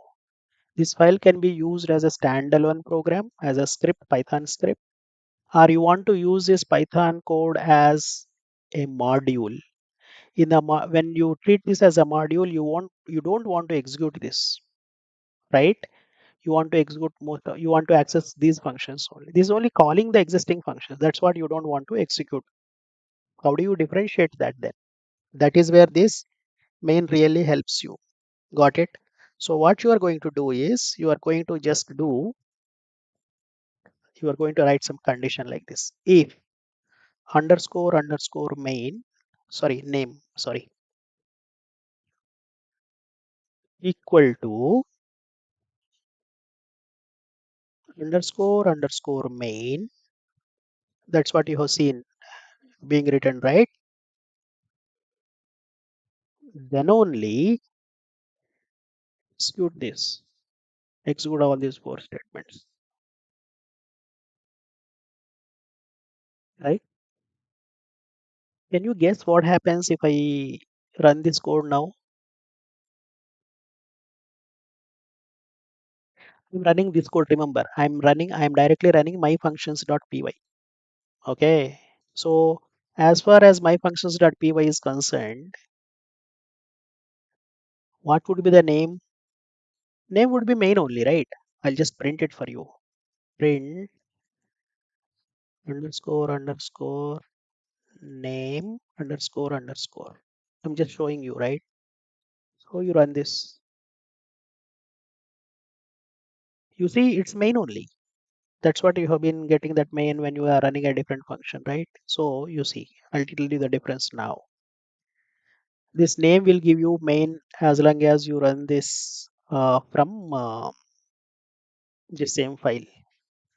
What you said is, see, when I'm running this file separate independently, then please make calls to these functions. That means this code will be executed at that point of. Okay. Now I'll come back to the file in which I have imported this. Right. I'll run this one. Yeah.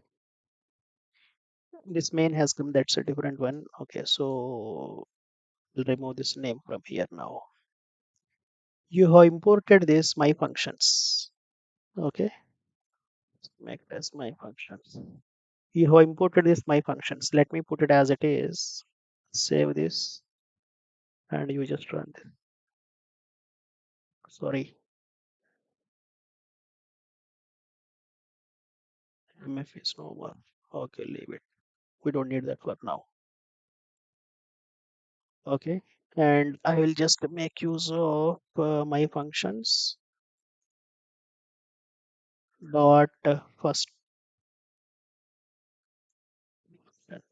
anything you can call. You run this. You see my functions. Where did this my functions come from? Where did this my functions come from? It has come because you have see it has come even before math. That means before this only this got executed. That means what? This my functions is coming from this one. Why is this code getting executed? Because you have imported it and it didn't have any guard not to execute. That's why it has printed my functions at the time of importing this in your code. You have imported this here. At that time, whatever executable code is present in this module, that will automatically get executed. So here also, if you just remove this, right? If you just comment out this and if you unindent this, I'll show you quickly. All these functions would be, oh, sorry.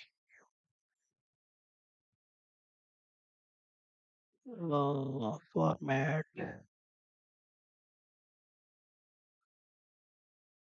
no, reindent, yeah, yes. Let me show you what happens now. I'm not executing this piece of code. Remember, I'm not executing this module or I'm not executing that Python code. I am just executing this Python code by name myprogram.py. Just run this. Okay. So whatever, sorry, where is that?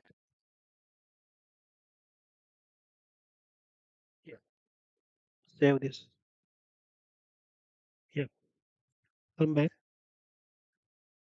I am in my programs.py and I'm running this. Look at it carefully.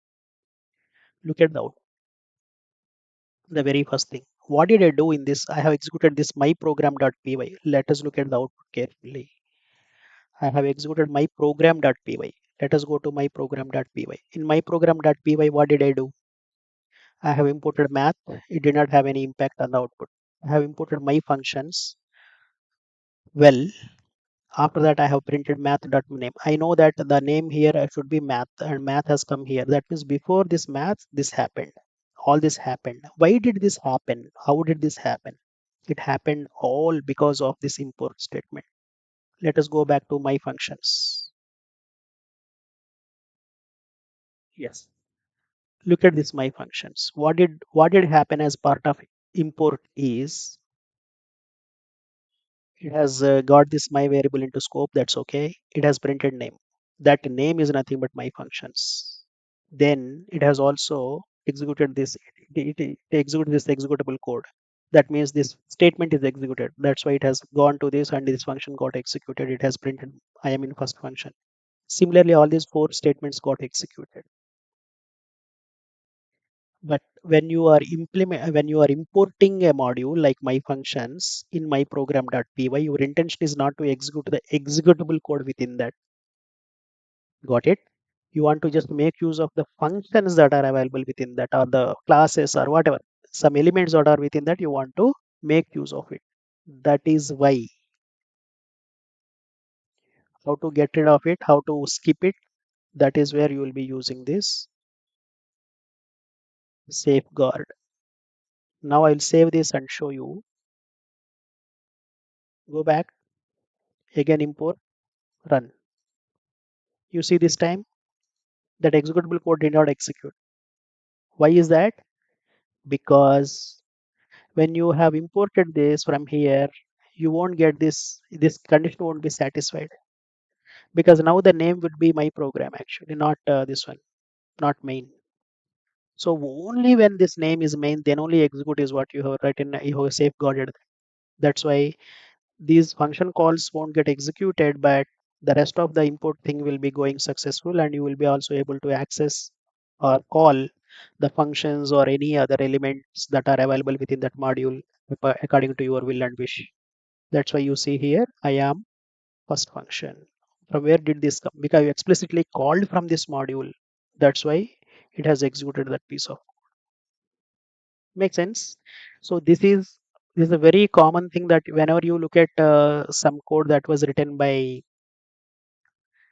some developers in real-time projects, you will be seeing this condition. What is it? You will have this condition, and in between, after that, there will be some set of statements that are written. Why is that? What is it? What is it really? What is the reason for that? What is the purpose of that? You should understand that, and that's why I have practically shown you what happens when you import a function. All the executable code will be executed by default. To safeguard that, you need to write a statement like this, right? Hence, and if you individually run this, then this will work because at that time name will be main. That's what you need also, right? When you write, when you run this individually, so you can use this file as a script as well as a program now. When I say script or a module, this becomes a module if you are referring to that from other file. But if you are running it as it is, then it becomes a script or a program, Python program directly.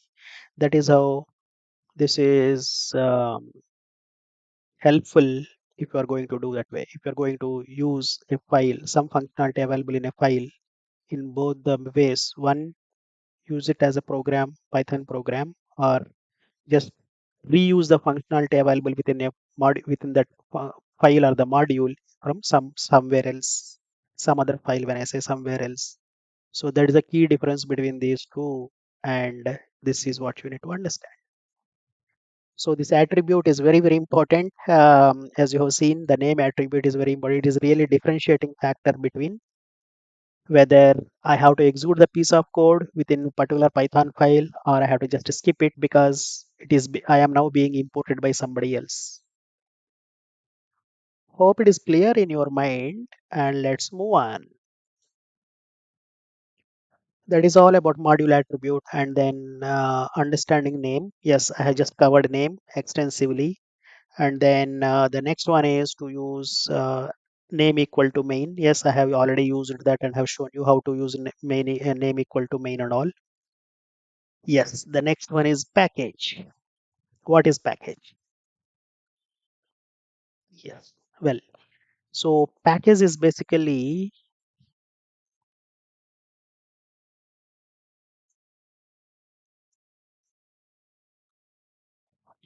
I just talked about first of all what is a module. I hope you understand what a module is by now because I have given you many examples and any Python file can be a module, right? And in this case, myfunctions.py is a module where you write it once, and if you want to make use of these functions wherever you want to, you can just simply import and start using those functional, start using that functionality without rewriting the code, right? That's the module. So module is collection of functions, and it could be a collection of variables also.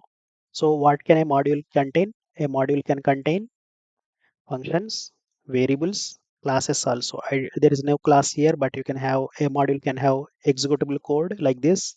A module can have variables. A module can have classes. A module can also have functions like this. Well, you have multiple modules. Let us think of this, right?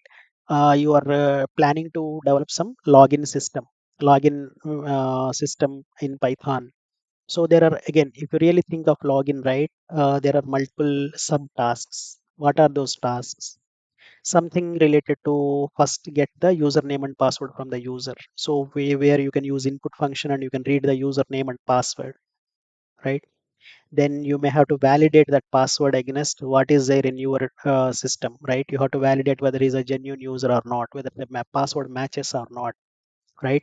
So to read the user input, you may write one module or the file for that, Python file for that, okay? Because it needs a looping and all. Because if the user has typed less characters than expected name or password, then you have to repeatedly keep asking the user to enter it again and again. So all that logic you can put in one file, and read password.py can be the name of it. Okay, let me write down the names of them. Sorry, I can close this now. I don't need this. Okay. So for example, I have read user pass. Means this is to read username and password.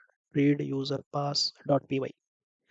This has a logic to read the username and read the password, and it validates only whether the username matches the minimum length and maximum length constraints within that application, whether the password also has minimum number of characters and it did not exceed maximum number of characters, only that it will validate. If it is not up to the checks, if the checks have failed, if any one of the checks has failed, it will again ask the user saying that user name must be minimum this many characters or something like that. All those things you have implemented. Next, you have to also check you have to validate your the password and username entered, right? For that, you can implement another file. User pass, validate user pass, I can say. Validate user pass dot py. So this can have all the functions to read the username from your database or your whatever the store. It will also read the password from your records, and then it will match the username and password that user has entered right now, and it will return failure or some reasonable error message, password wrong or account does not exist, or any such things can be implemented within this file. See how you are modularizing your requirement. It is just to develop some login system in Python. But if you really think about submodules and small tasks, all those small tasks are becoming individual files or individual modules, right? But again, you are grouping them together. I'll come to that grouping them. That is where the concept of package finally, right? Now you will also record There is another file, record user login. In most of the applications, when you log in, they will give you the information about when you have logged in for the last time, so that if there is any security breach, that would be helpful. You can log in and just see if if you have logged in 2 days back, but if it gives you last login is different date, you can suspect something that someone has logged in with your user credentials, right? So all such things would be helpful really. So all such things can be implemented in enterprise software, and they are really important. So now let me stop here with these three modules. Of course, you can extend this thought to anything if you're really thinking about developing some enterprise software, but for now I assume that these are the three possibilities. Now you see all these three things, there are three Python scripts or three Python files, right? All these three are related to just a login and password validation only, nothing else. So login and password validation, I would say. Login and password validation, or grant login, or I can call it as granting the login, right? So in this grant login process, there are different things that you have to validate and you have to execute. That's what you did. Make sense? Now, after user logs in, say for example, that is an again enterprise, sorry, the e-card that you are maintaining. So now there would be something else where you may say that select orders.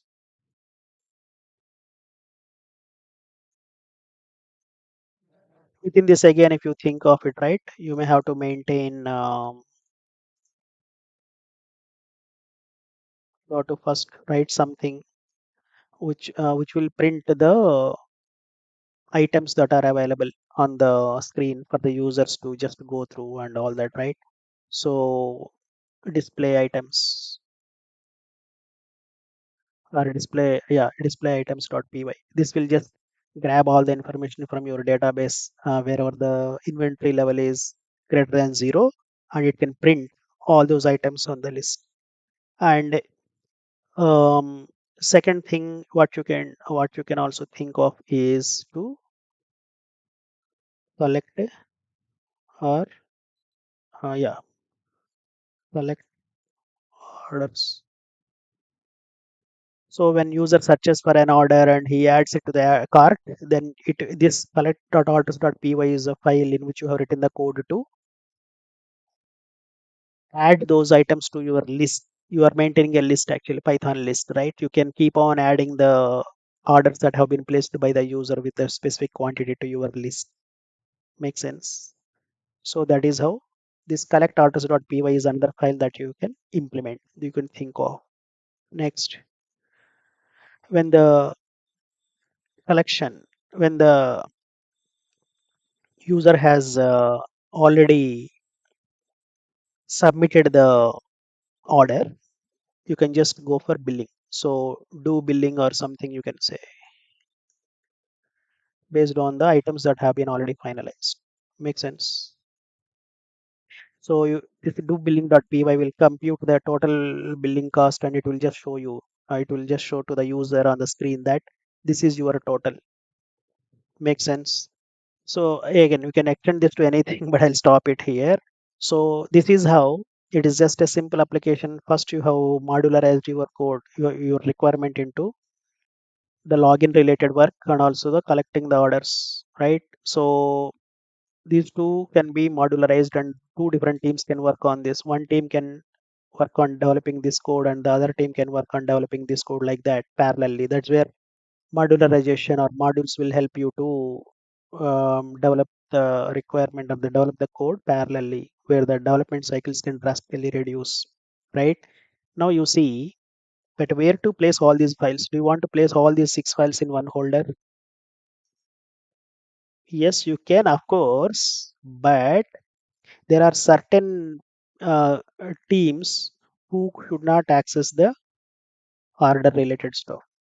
They are only related to login. Those users have to really take care of only login credentials and all. Some customer service team is there who can only look at this. There is a separate customer service team who can look at order related queries and all that stuff. In such cases, what can you do? If you put all these holders in one, if you put all these scripts in one holder, then any other piece of code that you write can import them directly. So to avoid that, what we can do is we can create two holders. In one holder, you can keep this. In the other holder, you can keep this. See, this is how the structuring happens. This is very similar to your holder structure only. In one structure, you will put this. So you can create a holder separately. You can create a holder separately, like uh, collect orders is what you can call. In the collect orders folder, you can put those three Python scripts, and you can also create login as a separate holder. And in this login holder, you can put the rest of the scripts. Sorry, right? So you copy these scripts into one holder, and you copy these scripts into one holder. But all those two holders belong to your single application. So package is nothing but a group of folders like this. Okay, what is a module? Module is refers to single Python file. So what are these modules? These are all modules. No, these are three modules and these are three different modules. So package is nothing but collection of modules. In general, for better organizing them, what we will do, we'll put these modules into different holders, right? So that is what package means. So it's the same concept. So if you really look at the hierarchy, right? First is a function. Okay, even before function, variable actually, you can think variable. Little bit bigger is function. If you club the functions, what will you get? You will get a module, because I have shown you my functions. It will have multiple functions, but we'll call it a single module. Multiple modules clubbed together, you will get a package. That is a hierarchy that you need to have it in your mind very clear. So you have a variable, you have a function, a set of functions is called module, a set of modules is called package, right? So this is how, if you take a example, then only you can understand what this package is. So for example, you can have under school package, for example, you can have student.py, which will have all the information about which will deal with student information. Or you can have teacher.py, which will maintain the information about all the teachers in that school. Marks.py can be another file where you can maintain the details of marks of all the students in that school, all that stuff, right? So this is how the hierarchical thought process has to be built in your minds. Okay, make sense?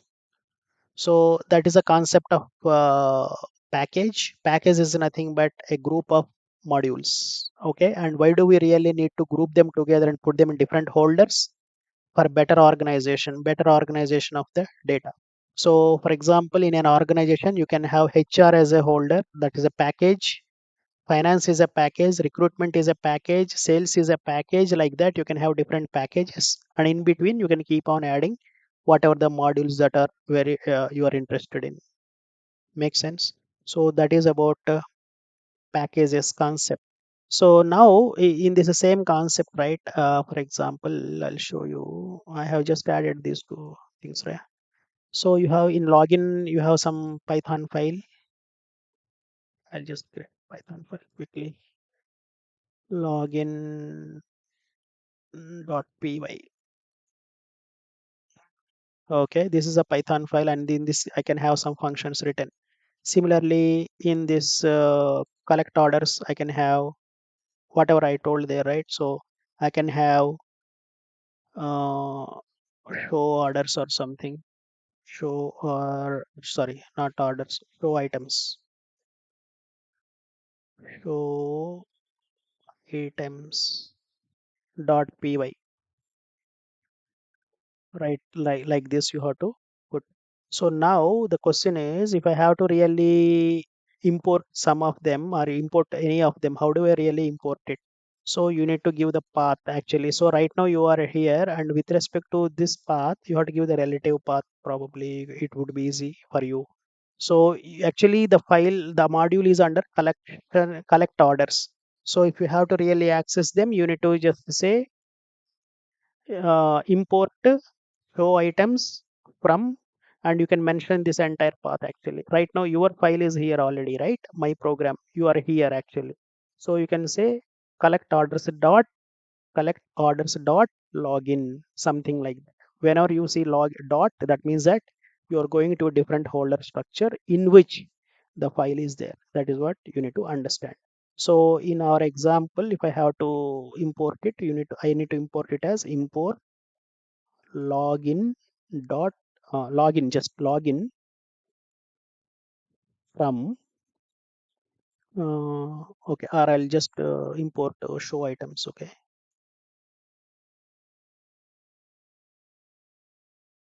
because it's already there, I can see it from here. Import show items from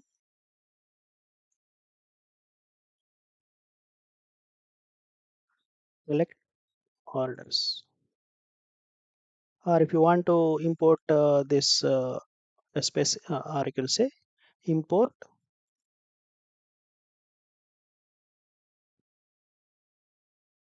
select orders dot show items. Okay, select orders is the name of the holder or the directory in your path. Okay, and within that holder you are referring to only one module, one Python script, because you can have multiple Python scripts in this. Which one? That is where you are using dot and you are specifying whatever the name it is. So this is how you can specify the entire path, and this can go to any length actually. You can say a dot b dot c dot z. If you have so many subholders, right, then automatically you have to keep on adding that to your path. That is the meaning of what is this dot in the import. Okay, that is what. So basically package is very much similar to the concept of this grouping the modules together and putting them in, organizing them into separate holders. In such cases, what will change in the import statement is the syntax. That's what you need to understand. All right, creating the package, as I have just shown you, creating those subholders, and within those packages, within those holders, go and create the Python files, and importing specific function. I have just shown you, like again, within specific function, you have to just 1 second. If you have to get a not this, sorry. If you have to get a specific function under show items, then you can say import from. Then this becomes from, right?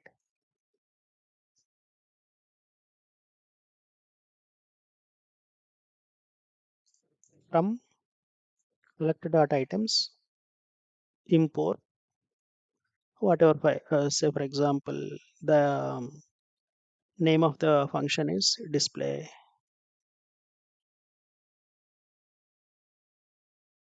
items. This is how you can import, right? That is about importing specific functions.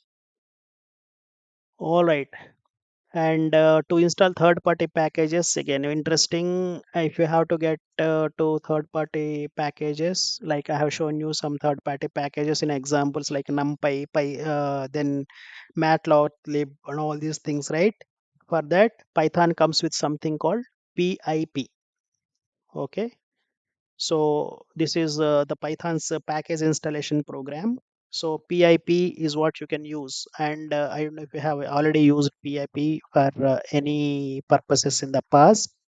But for example, I have just installed Python in my machine, and I want to start my journey with the data science. Then what should I do? I don't have a data science, or I don't have the packages available that are needed for data science development.